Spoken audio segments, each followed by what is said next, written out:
Astronomy in Reverse by Pansley. Chapter 2. Home. It turns out when Peter said he would bring dinner again sometimes, what he actually meant was every day.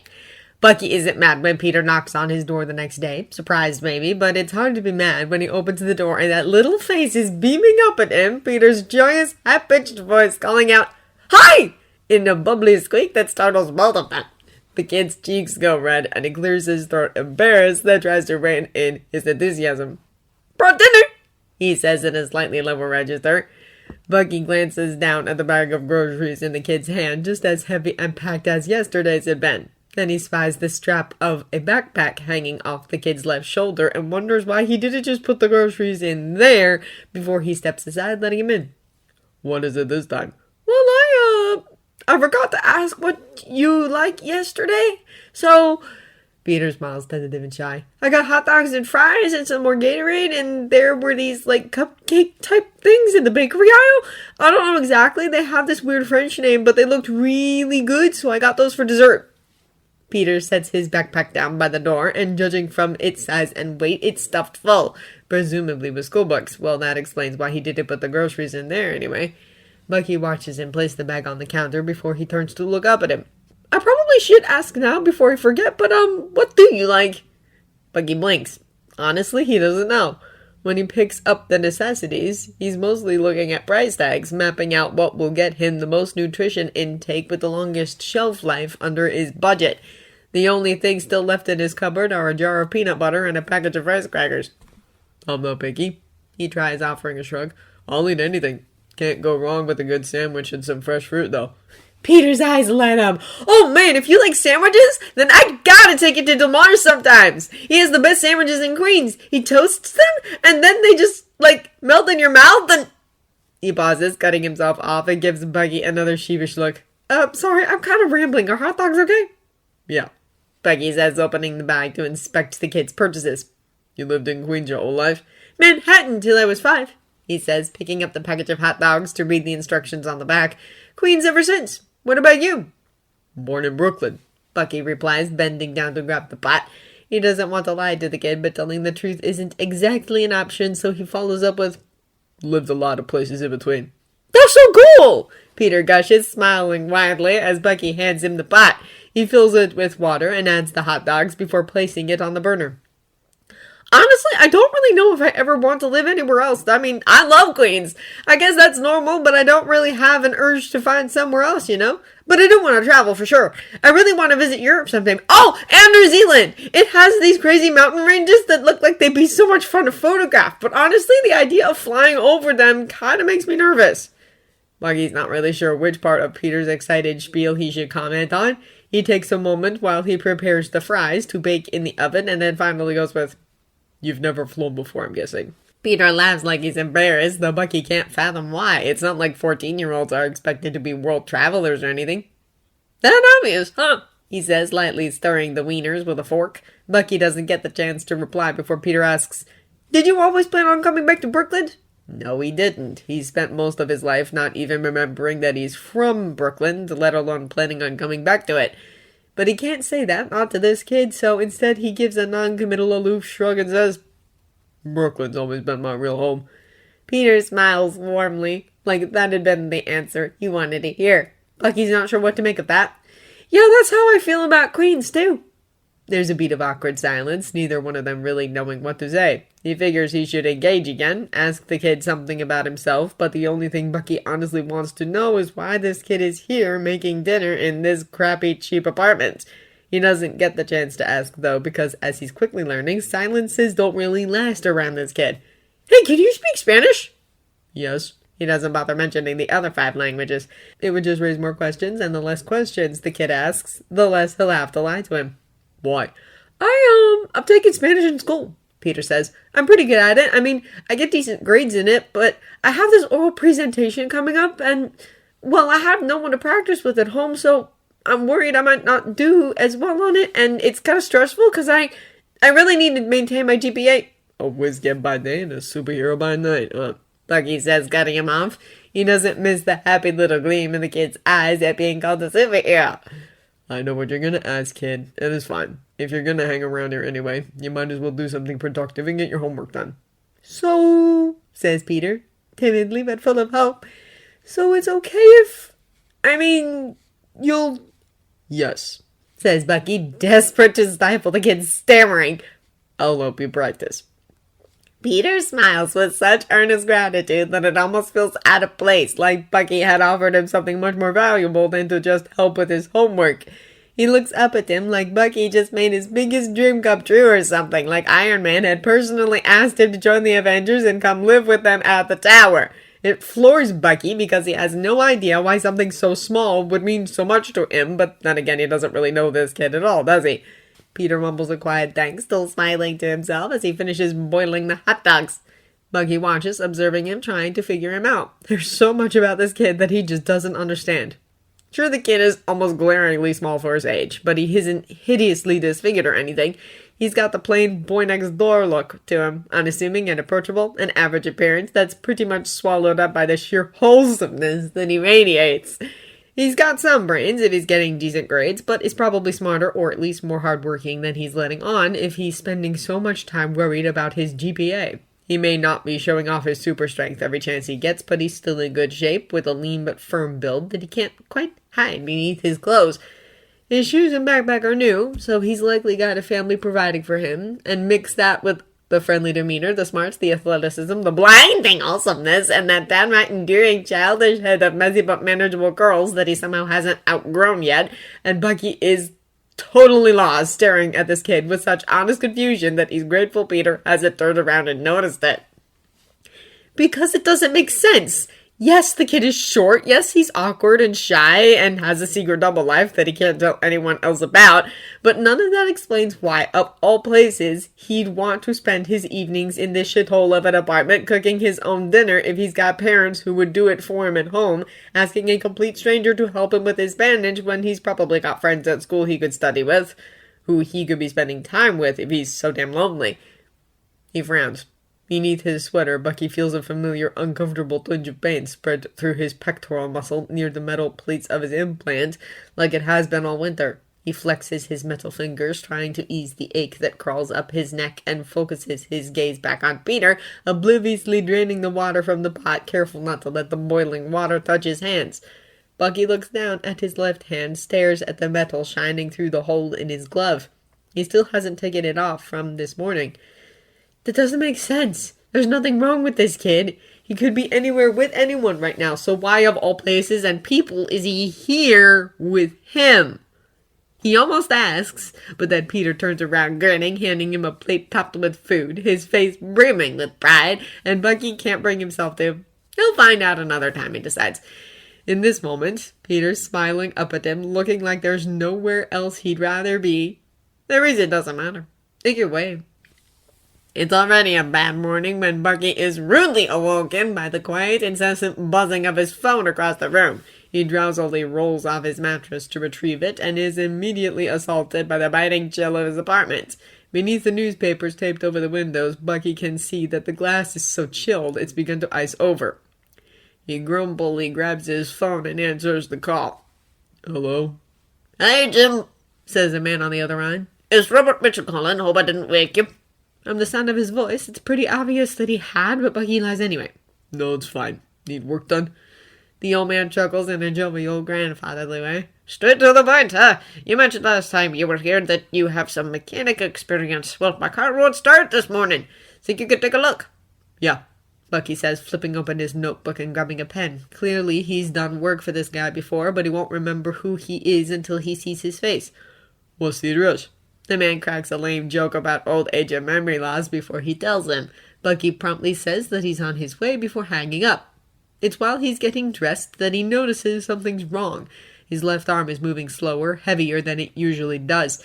It only did this twice all winter when the temperature dropped into the 20s. It's cold today, but not that cold. Bucky frowns, rotating his shoulder, trying to see if he can pinpoint a kink in the mechanism, but nothing glaring stands out. The whole thing is just a bit slow to respond. It's going to be a pain in the ass trying to do engine work with his arm acting up. Bucky's frown deepens, his mood souring further.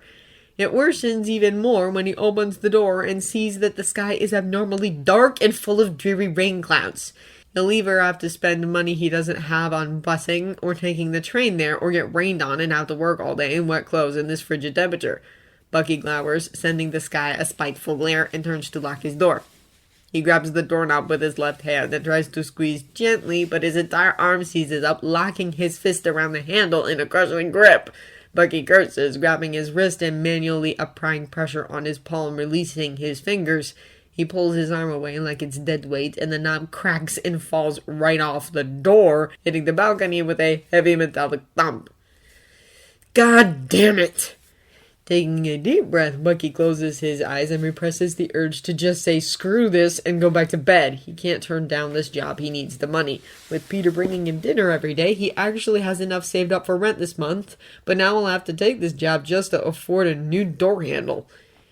He lets his head slump forward until his forehead rests on the door, eyes shut, taking several big, deep breaths. It's just a crappy morning, he reminds himself. He still has to face the day. He can fix the doorknob. His clothes will dry. He'll just have to be more careful about using his left arm from now on, that's all. He can't afford to go back to bed. Things will suck for a few hours, and then he'll be home, cash in hand, dry and warm in his apartment, most likely with a cheerful kid tugging his ear off and a hot meal in his stomach. Bucky tries not to get his hopes up, but that encouraging thought gives him the little push he needs to toss the broken handle inside before determinedly trekking to work in the rain. The job doesn't go bad per se, but the cold and dampness wreak havoc on his already malfunctioning limb, and though fixing the car should have only taken him 2 hours max, it bleeds on to nearly 4 before he finally gets the engine started. He's forced to cut a deal with the old man because of it, but at least the guy says he'll be sure to call Bucky again the next time he needs work done. The rain is still falling by the time he leaves to head home, but it's light and cold, closer to sleet than rain, and thankfully not quite as heavy and solid as snow. It isn't falling hard, but the freezing moisture sticks to Bucky's hair and clothes and makes the muscles around the middle plate in his shoulder ache painfully. He's almost all the way home by the time he remembers the fucking door handle. Bucky grunts, frustrated, wet, and more than ready for this whole day to be over. He turns on his heel to head to the nearest hardware store, ruefully summing across the bills in his pocket. He'll have to take the subway to get there. There's no way around it. He doesn't have much time. It's already the afternoon, and Peter will probably be showing up soon for dinner. He'd rather get the handle replaced and get showered and changed before he does, because the last thing he wants to do while he's soaking wet and miserable is entertain a hyper-teenager. But because the universe has decided it hates him today, the train he gets on is held up for almost an hour when the one in front of it breaks down, and by the time he gets to the store, buys the right kind of handle, rides the train home, and walks back to his apartment, the sun has set and the temperature has dropped at least another 5 degrees. It's cold, dark, and rainy, and Bucky is convinced that if Peter did come by today, he left when he realized Bucky wasn't home. There's no way he would hang around on a day like today, with no way of knowing if or when Bucky would be back. Bucky sure as hell wouldn't. But it's odd, though, how the thought of that is the thing that gets him down the most, out of all the crappy things that have happened today. Despite his best efforts not to, he had gotten his hopes up that Peter would come by. But why is that? Bucky tells himself it's because of the free food. Even if he does have to teach the kid the most basic essential rules of a kitchen, like keeping your fingers out of the knife's way or how to boil water, there's no reason for it to be anything else. He doesn't even know Peter, and Peter sure as hell doesn't know a thing about him. He wouldn't come around if he did, especially not unarmed. But he knows really deep down in his flawed soul that the real reason he's so disappointed is because, well, he wanted to see the kid. That's a dangerous thing. Want has been the thing he's avoided the most in the last year, almost as much as Steve. Want is unfamiliar. It's an almost unrecognizable thing to feel. He's been conditioned, and is still conditioning himself, to only respond to need, to necessity, eat, sleep, earn money for food and shelter. Those things have been the closest he's ever come to want until now. Until Peter Parker showed up and then refused to stop showing up. He knows it's foolish. It's a stupid, irresponsible risk to take. But he can't help himself. It's only been a few days, but he's become used to Peter's presence, to his rambling and his bubbliness and the high-pitched sound of his voice. He's become used to being asked 1,000 annoying questions so quickly that he only registers half of them. He's become used to teaching him Spanish or even just watching him determinedly work his way through his other homework. He's become used to the absolutely alien phenomena of someone being happy to see him. And that's dangerous. Bucky isn't used to wanting anything, least of all social interaction, and yet here he is, truly and honestly sad that when he climbs these stairs to his broken front door, Peter isn't going to be there waiting for him. He's never felt more pathetic as he begins to walk up the steps. Or more relieved when he reaches the top and sees Peter sitting there waiting just like he hoped he would be. Bucky almost smiles, but the relief quickly turns to worry when he sees how wet and trembling the kid is, huddled against the door like a cold, neglected dog. His hoodie and jeans are soaked through, and his backpack and the bag of groceries are dripping all over the balcony floor. "Hi!" Peter says, smiling at him, but Bucky can hear the chattering of his teeth and hardly notices the smile in the wake of how red the kid's nose and ears are. How long have you been here? Bucky asks, walking over and crouching down in front of the kid, getting a good look to check for any early signs of frostbite. He notices when Peter presses his mouth closed, jaw tightening to try and stop his teeth from clacking together. "Not long." Peter smiles again. His lips are far too pale. "What happened to your door?" It broke this morning," Bucky says, pulling both of them up off the ground. Don't lie to me, kid. You're freezing." At least the kid isn't too cold to blush. "Sorry," he mumbles. "I actually, got here a little earlier than I usually do, so..." Of course he did, because today is just an absolute shit day. Bucky sighs. "I'm sorry you had to wait," he says. "I had to get a new handle. Let's go inside and get you warmed up." "I have to..." Peter stutters, cut off by his teeth chattering. "The perfect thing," he says, shuddering as they enter the apartment, which isn't that much warmer. Bucky takes the kid's backpack and grocery bag from him and sets them in the kitchen before heading to the bathroom to retrieve his towel. "Well?" he asks, handing the towel to Peter and then grabbing some dry clothes for himself from his own bag. "What's that?" "Hot chocolate," Peter says, smiling, gratefully running the towel through his damp hair. "It seems like a hot chocolate kind of day." Hot chocolate sounds familiar, but Bucky can't remember what it tastes like or if he's ever even had it. "Sounds good, kid. Do you want to make that while I put in this new doorknob?" But Peter's brows lift, somewhat surprised. "I'm allowed in the kitchen by myself?" Bucky can't help the little smirk that crosses his face. "I think you're finally ready to boil water, unsupervised." Peter smiles back, but then his expression falters just a little. Probably wouldn't have been noticeable at all to anyone other than Bucky. "Actually, he says timidly. "I could help you? I mean, it'll go faster if I help, right? And then we can make dinner together afterwards."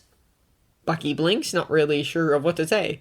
This kid is soaking wet and frozen to the bone, and still he'd rather stand in an open doorway, freezing his already frozen ass off, when he could be sitting in a warmer kitchen, sipping hot chocolate, just to spend a couple of extra minutes with him. He wants to put his foot down, wants to demand that Peter go boil some water before he has to start lopping his frostbitten fingers off, but... Damn, those eyes are hard to turn down! He sighs. "Okay, kid, have it your way," he says, grabbing the shopping bag with the new handle inside. "But I don't want to hear any whining about how cold you are. Got it?" "Got it!" Peter says, smiling his real smile, the usual one that Bucky recognizes, all warm and bright and happy. Bucky changes into some dry clothes, and they set to work unscrewing what's left of the old handle, and then crouch on either side of the door to fit the new one in. Bucky lets Peter take the inner side, even though it's only slightly warmer, but that means he has to be the one to screw the two sides of the doorknob together while Bucky holds them. Bucky is a little surprised and more than a little pleased to see that Peter is much more proficient with tools than he is with cooking utensils.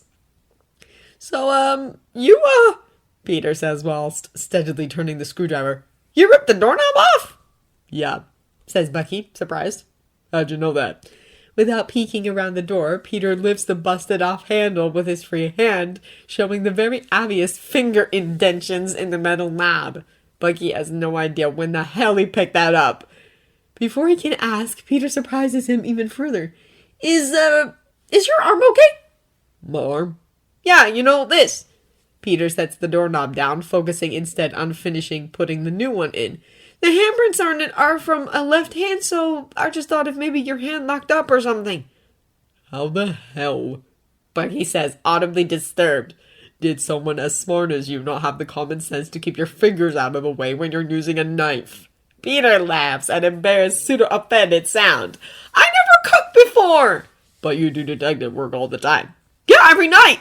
When I'm out protecting the streets from dangerous criminals!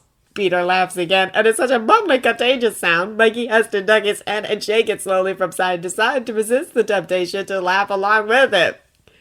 If Bucky can't keep the smile off his face while they finish installing the new handle, well, Peter can't see it through the door anyway. They're halfway through cooking dinner when the cold and dampness catch up with him. There's no warning when Bucky's hand involuntarily clenches around the handle of the frying pan he's holding, snapping it clean off. Peter looks up at it surprised, but not worried like Bucky expected him to be. If anything, Peter looks enthused. His eyes are bright and shining the way he imagined they were the first night they met when Bucky blocked that bullet for him. Hey, if you want, I could... He doesn't even look up for Bucky's hand as he starts talking. I can take a look at it for you. I'm pretty good with tech. Not like amazing or anything, but I got pretty decent grades in robotics lab, and I'm pretty good at figuring things out. I built my web shooters myself and everything. Bucky stills, keeping his gaze down at the stovetop and not on Peter. The thought of him getting a close look at his arm is distressing. For one thing, he needs his arm. If it got screwed up in any way, Bucky's safety would be entirely compromised. His arm is his self-defense. But it's not just that. This arm is a dead giveaway to his identity. Even he knows there aren't any prosthetics out there like his. It's completely of its own caliber. The more of it Peter sees, the quicker he'll be able to figure out who he is and what he's done. And that's the other side of it. This arm, Bucky has done things with his arm. Things that even if he could fully remember all the details, he wouldn't want to. He sure as hell doesn't want Peter knowing about any of it. This arm is a weapon. It was Hydra's weapon. That's something he has to keep Peter as far away from as possible. If Bucky ever manages to do something right, keeping Peter away from even breathing the same air as Hydra will be it. Don't worry about it, kid, he says, chucking the broken handle in the trash. It just doesn't like the cold. The kid sags, visibly disappointed, but Bucky holds his ground. It's for his own good. It's a few days later when the cold snap has thankfully ended and the sun has been shining consecutively when Bucky is once again awoken by his cell phone buzzing at an ungodly hour of the morning. Despite the warm light trickling in through his papered-up windows, Bucky can't quite stifle the grumpy, sleepy tone of his voice when he answers. Hello, this Jim Barnes, says a rough, deep-voiced man on the other end. Speaking. Name's Frank Descartes, the guy says, gruff and gravelly. I'm an associate of Robert Mitchell. That name is familiar. A guy he's worked for. The car guy? He did work done. Manner of speaking, he says. I'm Robert's usual car guy. He says you fixed that busted alternator for him earlier this week. Well, he wanted to get a second opinion, you know, since you don't have a mechanic's license and all. Wanted to make sure it was safe. What, he want his money back? The guy laughs, a deep rumbling chuckle. On the contrary, son.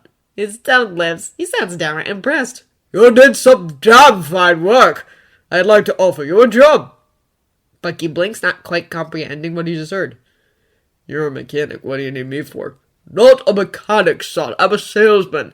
And I know what they go through about cars. I help fix up my friends' rides when they break down, but I charge them about twice as much as you do. I get cars used and cheap off the insurance lot. A 210 Corolla for $200 at the auction. If you can fix an alternator like that without having to pay for new parts, so together we can buy and fix up these salvaged cars and make a killing. Bucky's mouth opens, but no words come out. He isn't sure what to say. A job would be amazing. Life-changing even to have a steady income like that. But it's a huge volatile risk. What do you say? I buy them, you fix them, I sell them, and split the profit. That sound fair? Before Bucky can say anything one way or the other, the man adds, Oh, don't fret, Robert told me about your situation. I admit I have some old-fashioned respect for veterans.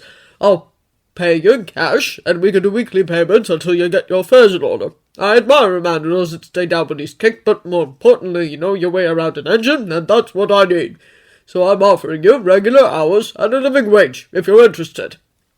Bucky lets himself drop down onto his battered love seat, feeling overwhelmed. The offer is too good to be true. Literally. He's not even sure what the living wage is these days, but he knows it'd be enough to make rent and more than that. Food, furniture, savings. He could actually build a nest egg. He could put enough away to start over and leave decently, if he's ever found. But it's a risk. And there's a reason he hasn't searched for a steady job with regular hours. Doing maintenance work at the motel and walking dogs on the weekend doesn't count. That's only a couple days a week, if that, with unpredictable hours that are always on call. There's hardly any routine there. It's harder to trace. People looking for patterns or schedules would have a hard time pinning him down with that. This, on the other hand, a steady job with a living wage and regular hours, that's practically advertisement to someone who's looking for patterns. A routine means they'll know where he'll be and when. It's asking to be ambushed. It's asking to be found. But damn, the idea of not having to struggle to make ends meet is hard to turn down. Can I, He starts, then pauses, licking his lips. Listen, this is an amazing offer. I'm kind of in over my head here. Could I... God damn, he's been spending too much time with that kid. Even his fucking stutter is wearing off on him. Is alright if I think about it. Just for a couple days. It'll be a huge change for me. Sure, the man, Frank, says, but Bucky can hear the slightly affronted, incredulous note in his voice. No problem. I'll give you my shop number and you'll give me a call when you've decided, yeah? Yeah, Bucky says, reaching for his pen and notebook. Great, thanks. He scrawls the number down, his hand shaking slightly before thanking the man again and saying goodbye. His arm feels kind of numb after he hangs up, and he lets himself flop, feeling drained and scatterbrained against the armrest. He knows he should call back and turn it down. But the thought of being able to buy dinner for Peter for a change keeps him from picking up the phone. By the time Friday rolls around, Bucky still hasn't talked himself into turning down Frank's offer. He starts to a couple of times, but then Peter comes by in the afternoons, and all Bucky can think about while they're eating and Peter is rambling on is how different this could be if he took the job. What would it be like eating dinner with Peter from across an actual dining table, cooking with decent new utensils instead of a single fork and a handleless frying pan, drinking out of actual cups instead of sharing a bottle of Gatorade? He hates thinking about it because none of those things are at all necessary, and he's pretty sure he'd never feel justified spending actual hard-earned money on them, not when he should be saving that money for an inevitable escape. But still, the thought nags. Because really, if he doesn't, what's the point? If his entire life is just going to be about running from Hydra, he might as well end it for all the difference it would make. If he's going to stay alive in this world, he should be a part of it. He should live. He has this home. It's shitty, but it's his. There's nothing wrong with wondering what it could be like if he actually treated it that way. Well, the fantasy is nice anyway. With the warmth and sunshine holding up, Bucky's in fairly good spirits come Friday afternoon. There were no jobs today, so he spent the day cleaning the place up, taking his clothes and bedding down to the laundry land for a wash, and then trying to tune up his arm, though he still couldn't figure out what its issue is. When the late afternoon hits, Bucky is more than ready for Peter to show up. Jobless days like this one can be pretty agitating, so spending the evening with the kid will be an entirely welcomed distraction. Against his better judgment, Bucky's come to expect that Peter will come the way he has been every single day, even in crappy weather. But 3:30 turns to 4, turns to 4:30, and there's still no sign of the kid. That's not entirely unusual. Bucky suspects that the kid occasionally stays late after school, probably doing extracurricular stuff. He's a high school freshman, after all. Maybe Fridays or club days. When 5 p.m. hits, Bucky feels a twinge of something unpleasant low in his stomach. Peter hasn't been later than 5:30 once since he started coming. And he had said, "See you tomorrow," last night as he left, so why isn't he here yet? Sighing, Bucky glances around his immaculate shithole of an apartment and decides he can't spend another stale second in it. He walks out onto the balcony, shoes and hat on, cell phone and keys in hand, before he starts feeling incredibly silly about this whole thing. Peter's a kid. A teenager. A likable teenager. There's no reason to think he wouldn't have other things going on a sunny Friday afternoon.